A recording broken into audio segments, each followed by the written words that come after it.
Good morning, everyone.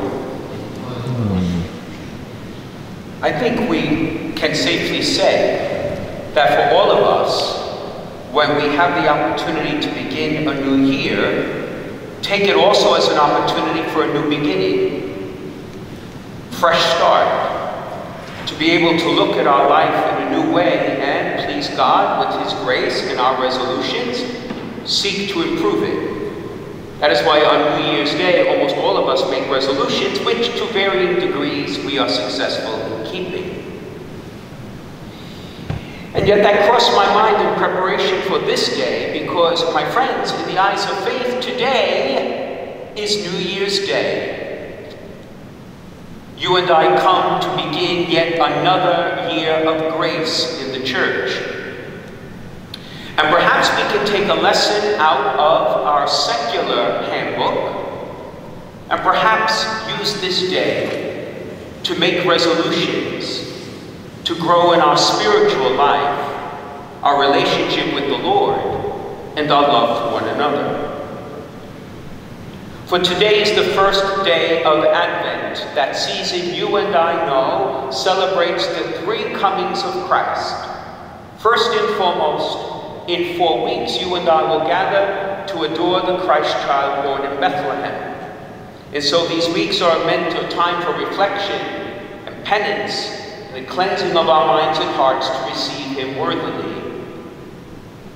But He came to establish a kingdom. We celebrated that last week.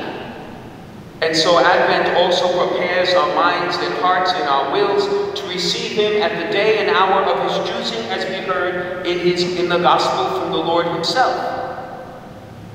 To await His coming, when He will not come in swaddling clothes and poverty, but He will come in majesty and power, and every knee that ever existed will bend to Him. He who is the judge of the living and all the dead. He will come to heal all creation and offer it to His Father as a fragrant gift.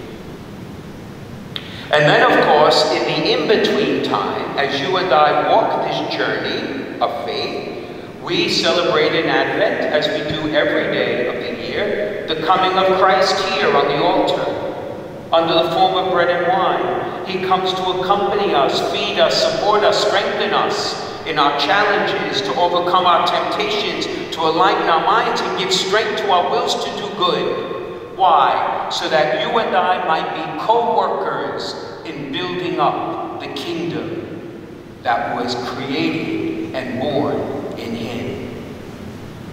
Three comings on this New Year's Day. We begin the journey anew. So what is my suggestion to you, my friends? My suggestion to you, as is to me, is to spend this day and use it wisely to make resolutions as we would on New Year's Day, but spiritual resolutions so that we might welcome Christ into our lives in an ever more perfect and beautiful way. And perhaps the three comings, the grammar of Advent, can help us to examine our conscience. So, for example, it is no mistake that Jesus came in Bethlehem in poverty. He didn't come in royal glory because He stood with the poor and the destitute and those who have no one to stand with them. I ask you, my friends, as you look on this new year, what can you and I do more than already we are doing to stand with the poor and the sick and the immigrant and those who are alone, who have no one to stand with them? Because when we do, we will discover the face of Christ in our midst. So too, the coming of Christ in glory. I alluded to the fact that you and I are co-workers in building the kingdom in our midst. And so I ask you, as I ask myself, what part of my life is not building up the kingdom? Where do you and I refuse to forgive, to hold a grudge, refuse to be the dispenser of mercy? Where do you and and I in our lives still stubbornly cling to a spirit perhaps that is divisive, that does not seek unity and peace, if you and I can name it, this is the day to make the resolution with Christ's grace to overcome it, one day at a time. And then, of course, my friends, we speak of the coming of Christ here on the altar. You and I are faithful to this great sacrifice. Every Sunday, some of us every day. And yet, my friends, forgive me for putting it this way, but familiarity can easily breed contempt, can breed an attitude where we take this precious gift for granted. And so I ask you, each time you come to the altar to receive His sacred body, blood, soul, and divinity, as I do each day, are our hearts filled with wonder and awe that Christ is there for you and me?